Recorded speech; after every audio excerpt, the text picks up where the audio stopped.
Confesiones y confusiones. Muchas gracias, qué gusto poderles saludar con el tema angustia, ansiedad y depresión. Quiero compartirles que este programa está saliendo en vivo en estos momentos en YouTube. Se llama Confesiones y Confusiones por YouTube. En este programa, en este momento está al aire, por si gustan tener la imagen de esto que estamos escuchando aquí en Radio UNAM en el 860 AM. Está con nosotros el doctor en psiquiatría, el doctor psiquiatra Francisco Paredes Cruz. Doctor, ha sido muy interesante desde la entrada de la emisión de este día y yo querría preguntarle, hay una serie de, no sé si sean padecimientos, la angustia y la ansiedad, ¿son dos padecimientos o son dos situaciones de un mismo padecimiento? Si nos pudiera aclarar esta situación. Bueno, la angustia en sí es un síntoma. Es un síntoma. O sea, la angustia viene de la sensación de angosto. O sea, cuando uno pasara como por un estrecho, sí, como si pasáramos por una chimenea angosta, digamos que esa percepción, esa sensación de opresión en el pecho, sensación de falta de aire que aquí tenemos, podemos decir que eso. Ahora, hay un trastorno que es el trastorno de angustia o trastorno de pánico, que ese es como tal el padecimiento que consiste en tener episodios, digamos que de unos minutos, pero que para el paciente se vuelven una eternidad. Son digamos que episodios de unos 10, 15 minutos cuando mucho, en donde hay esta sensación, primero pues descargas adrenérgicas, sudan las manos, hay como taquicardia, sensaciones de palpitación, dice el paciente, siento que el corazón me va a salir del pecho, mucha intranquilidad, y empieza entonces a agregarse este síntoma que es la angustia. La sensación de opresión en el pecho, la sensación de falta de aire, la sensación de desesperación precisamente. Incluso muchos pacientes llegan a los servicios de urgencia porque dicen es que siento que me da un infarto. Y incluso sienten que puede tener algún problema respiratorio grave, ¿no? Y entonces se le pone el oxímetro y el oxímetro satura perfectamente bien arriba del 95%. Y a esto se acompaña, digamos que pensamientos como puede ser, ya me voy a morir, pensamientos como que algo grave me va a pasar, algo grave va a ocurrir, deseos o ganas de quererse echar a correr. El paciente de hecho así lo dice, siento que me voy a volver loco. O sea, finalmente son estas manifestaciones los que nos dan este trastorno de pánico. Ahora, un ataque de pánico, por decirlo de esta manera, es cuando tenemos un episodio como el pánico posterior a que nos enfrentamos a una situación normal. Un ataque de pánico es totalmente normal. O sea, si yo, por ejemplo, salgo a la calle y ahorita justamente cruzando la avenida veo que viene el Metrobús a todo lo que da y me va a embestir, pues en ese momento me voy a sentir con todos estos síntomas que acabamos de describir. Me va a dar un ataque de pánico. ¿Para qué sirve este ataque de pánico? ¿Para qué sirven estos síntomas? Lo que nos ayuda en nuestro cuerpo, en nuestro organismo, es a buscar un estado justamente de poder, digámoslo, ponernos a salvo. Al final de cuentas, este es un reflejo que no tenemos como especie seguramente desde hace más de 20,000 años seguramente. Y la reacción que tenemos ante el ataque de pánico regularmente son tres reacciones. O nos echamos a correr, o nos quedamos paralizados, o nos ponemos a pelear. O sea, cualquiera de esas tres reacciones podemos tener ante un ataque, ante una situación como esta. Me imagino que cuando estaba el hombre ante un depredador, pues se quedaba paralizado precisamente para que el depredador no lo viera y no se lo comiera, ¿no? Por el día de hoy ya no encontramos mamuts y dientes de sable en la calle, ¿no? Ahora precisamente los estresores o los depredadores son otras cosas, como las cuestiones de economía o los problemas familiares u otro tipo de situaciones, pero la reacción es la misma. Entonces al final nuestro organismo en ese sentido pues se manifiesta. Entonces, volviendo al ataque de pánico, cuando tenemos, digamos, un ataque de pánico ante un evento, como salgo a la calle y me encuentro un jaguar ahí que se ve, o un perro incluso sin correa y que viene hacia mí y se ve todo agresivo, pues me va a dar un ataque de pánico seguramente, y eso es una situación normal. Ya una vez que cruzo el peligro, ya una vez que lo podemos contrarrestar, pues regresamos a una normalidad. Ahora, si estoy en mi casa comiendo palomitas, viendo una película y de repente me da un ataque de pánico así de la nada, eso ya no es normal. Ahí entonces sí ya hablamos del trastorno de pánico, precisamente. Entonces, al final de cuentas, lo importante muchas veces es ver que todas estas sintomatologías podemos haberlas presentado. Digo, por poner un ejemplo, digo, todos nos podemos recordar a lo mejor cuando en la escuela nos decían examen sorpresa, ¿no? En ese momento pues había una sensación de ansiedad, y si no habíamos estudiado, sabíamos que no nos habían preparado para ello, pues obviamente algunos podían haber sentido hasta un poco de angustia, ¿no? Pero al final de cuentas son reacciones que tenemos ante estos eventos. Nos está avisando que nuestro cuerpo, o que estamos ante una situación de peligro. Eso es, digamos, que la parte de la ansiedad. Ahora, ya hablar de trastornos de ansiedad es cuando justamente esta ansiedad pues está constante, y entonces ya se manifiesta de diversas maneras, y hay varios tipos de trastornos de ansiedad. Digo, el más conocido tal vez pues son las fobias, por ejemplo.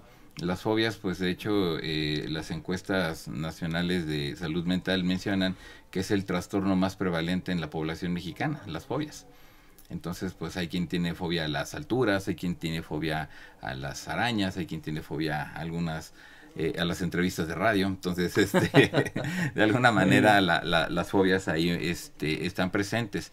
Pero así como eso, tenemos otros que son más disfuncionantes, como por ejemplo un trastorno de ansiedad generalizada, que es sentir ansiedad todo el tiempo, que es fluctuante, y el trastorno de ansiedad finalmente se manifiesta como descargas adrenérgicas, palpitaciones, taquicardias, manos que sudan, mucha intranquilidad, mucho nerviosismo, y que está fluctuante, que hay momentos del día que pareciera que me siento bien, y momentos del día en donde me siento bastante angustiado, bastante intranquilo, precisamente porque no sé qué va a pasar, pero sé que algo no está bien.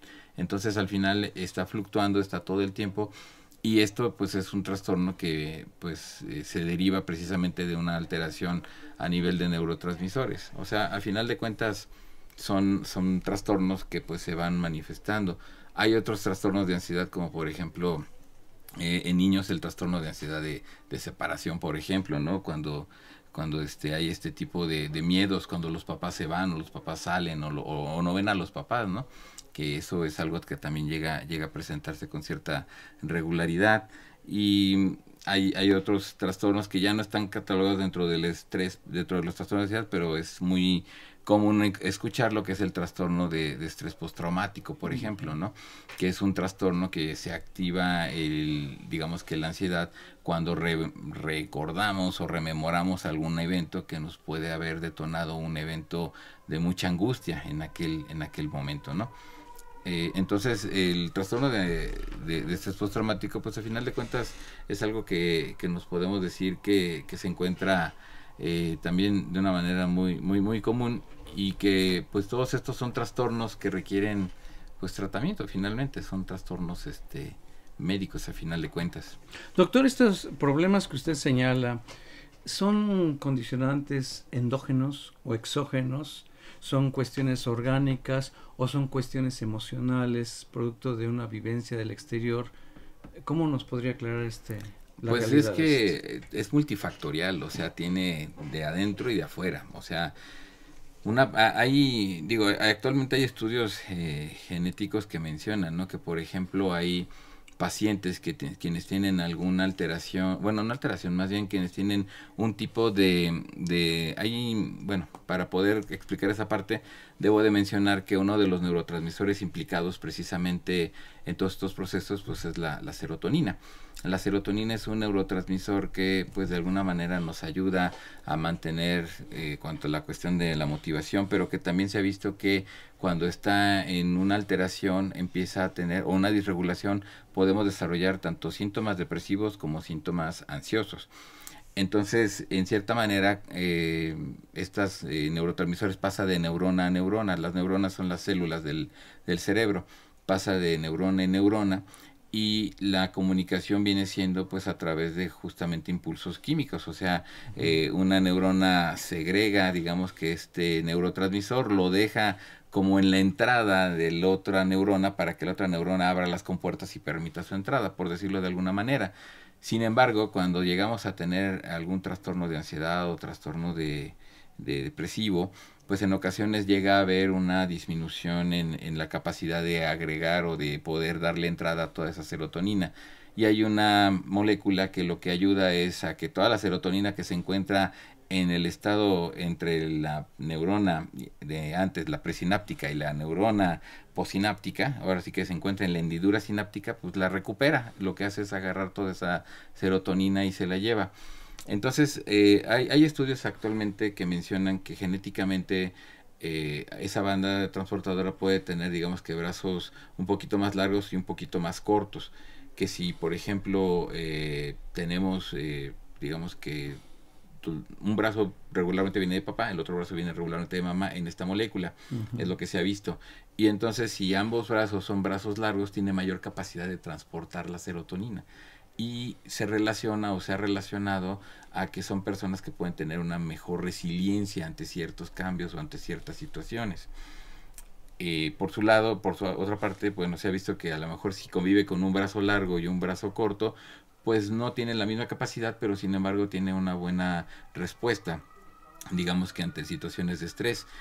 Y si en suerte le tocó tener de papá y de mamá un brazo corto y de mamá también un brazo corto, pues entonces tenemos que la capacidad de transporte pues es menor, y eso nos puede llegar a condicionar, pues no vamos a decir un trastorno, pero sí condiciones de que puedan ser un poco más aprensivos, con una dificultad que de antemano sean como muy preocupones, digamos, ante algún evento o ante alguna situación. Los recursos personales de una persona, bueno, valga la redundancia, los recursos propios de una persona pueden realmente matizar y permitir que, a pesar de que tenga, como usted señala, los dos brazos cortos de papá y mamá, que ya está uno casi etiquetado, uno tenga sus propios recursos personales. Por supuesto, es que a eso me refiero con multifactorial. O sea, ahorita estaba describiendo esta parte que es algo más genético tal vez, ¿no? Y que eso es algo que no vamos a poder cambiar, finalmente es algo con lo que uno nace. Pero obviamente si tenemos recursos, vamos a pensar, el niño que a lo mejor de chiquito aprendió a responder rápido porque lo bulleaban en la escuela, y que tuvo que aprender a responder rápido ante las situaciones, ¿qué pasó? Pues el eustrés que él vivió, pues ese estrés que él vivió, pues lo convirtió en un eustrés. Entonces, pues de alguna forma ya aprende a resolver, a hablar, de alguna manera a defenderse.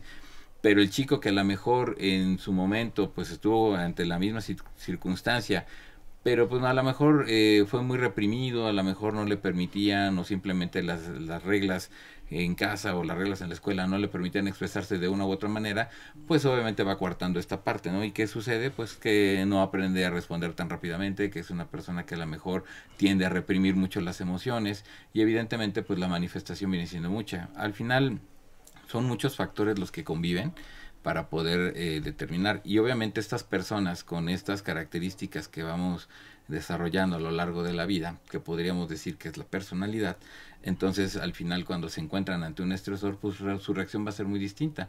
Hay quienes se van a poder adaptar rápidamente, digamos que me adapto rápidamente a este problema y no tengo mayor dificultad, y hay personas que no se van a poder adaptar y van a desarrollar algún trastorno de los que acabamos de mencionar hace rato, ¿no? Qué interesante. Querido auditorio, realmente está riquísimo el programa. Es un programa muy, muy, muy bueno, muy interesante, porque es lo que vivimos todos los días, todos nosotros. Nadie nos escapamos a la naturaleza de este tipo de experiencias, y que afortunadamente contamos en esta ocasión con el doctor Francisco Paredes Cruz, el área de psiquiatría, que nos acompaña para poder proporcionar la salud a todos nosotros. Yo me incluyo, doctor. Yo me incluyo. Estamos en el programa de Confesiones y Confusiones. Este programa está saliendo al aire en YouTube y en el 860 de Radio UNAM. Vamos a dar un número telefónico quienes tengan alguna inquietud al 5682-2812. Repito el número telefónico 5682-2812. Quien tenga alguna inquietud al respecto, pues puede formular su pregunta aquí, con mucho gusto les recibimos. Vamos a hacer una pausa y regresamos. Confesiones y confusiones.